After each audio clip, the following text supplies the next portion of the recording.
मेरे प्यारे विद्यार्थी सभी को नमस्कार। आज की क्लास में हम लोग पढ़ने वाले हैं क्लास 12th का इतिहास, जो चैप्टर अध्याय 1 है, ईंटें मन के अस्थियां हड़प्पा सभ्यता। ठीक है, वो भी इस फर्स्ट चैप्टर से जो होता है हम लोग पढ़ने वाले हैं अति लघु उत्तरीय प्रश्न, जो बहुत ही इंपॉर्टेंट है। यह प्रश्न कई बार एग्जाम में पूछा जा चुका है, आने वाले एग्जाम के लिए भी यह सब प्रश्न बहुत ही इंपॉर्टेंट है। तो आप इसको ध्यान पूर्वक से पढ़ें, है ना, जो ताकि आपका भी एग्जाम में यह प्रश्न आता हो तो आप आसानी से हल कर सकें, लिख सकें, ताकि आप अच्छा नंबर को प्राप्त कर सकते हैं बच्चों।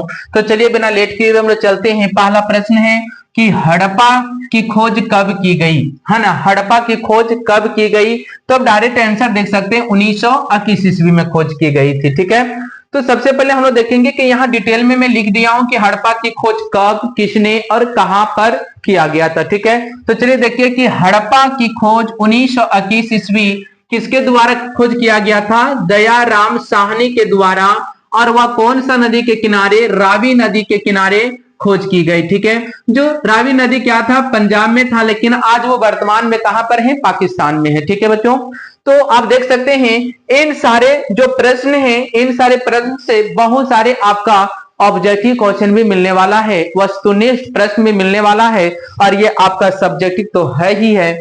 देखिए दूसरा प्रश्न है कि मोहनजोदड़ो की खोज किसने की? तो देखिए मोहनजोदड़ो की खोज राखालदास बनर्जी ने की। ठीक है, बोलता है, देखिए राखालदास बनर्जी को शॉर्ट में हम लोग आर डी बनर्जी भी कहते हैं। आर से होता है राखाल और डी से होता है दास और बनर्जी। ठीक है, आपको कभी कभी ऑब्जेक्टिव प्रश्न में आर डी बनर्जी भी मिलता है, तो घबराने की कोई जरूरत नहीं है, क्योंकि आर डी का मतलब होता है राखालदास और बनर्जी तो बनर्जी है। ठीक है, तो देखिए बोलता है कि राखालदास बनर्जी के द्वारा 1922 ईस्वी में किया गया था। ठीक है, बोलता कहां पर? सिंध नदी के किनारे। ठीक है, तो आप देख सकते हैं, बोलता मोहनजोदड़ो की खोज राखालदास बनर्जी के द्वारा 1922 ईस्वी सिंध नदी के किनारे किया गया था। ठीक है, देखिए तीसरा प्रश्न है कि मोहनजोदड़ो का अर्थ क्या होता है?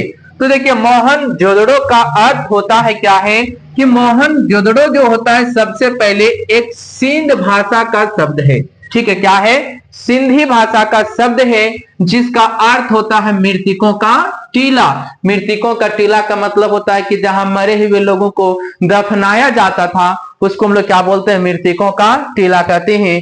तो आपको समझ में आ गया कि मोहनजोदड़ो का अर्थ क्या होता है। तो मोहनजोदड़ो एक सिंधी भाषा का शब्द है, जिसका अर्थ होता है मृतकों का टीला। आप इस प्रकार से भी लिख सकते हैं, या डायरेक्ट लिख सकते हैं कि जिस मोहनजोदड़ो का अर्थ होता है मृतकों का टीला। ठीक है, चलिए बच्चों देखते हैं नेक्स्ट प्रश्न है चौथा कि हड़प्पा एवं मोहनजोदड़ो के बीच की दूरी कितना है? तो आप देख सकते हैं आंसर में है कि हड़प्पा एवं मोहनजोदड़ो के बीच की दूरी 670 किलोमीटर था। ठीक है, कितना था? 670 किलोमीटर था। ठीक है, कि देखिए नेक्स्ट प्रश्न है कि हड़प्पा सभ्यता का क्षेत्रफल कितना था? क्षेत्रफल मतलब हड़प्पा जो था वो कितने क्षेत्रफल में फैला हुआ था? तो देखेंगे उत्तर है कि हड़प्पा सभ्यता का क्षेत्रफल 12,99,600 वर्ग किलोमीटर में फैला हुआ था। ठीक है, इसका क्षेत्रफल था।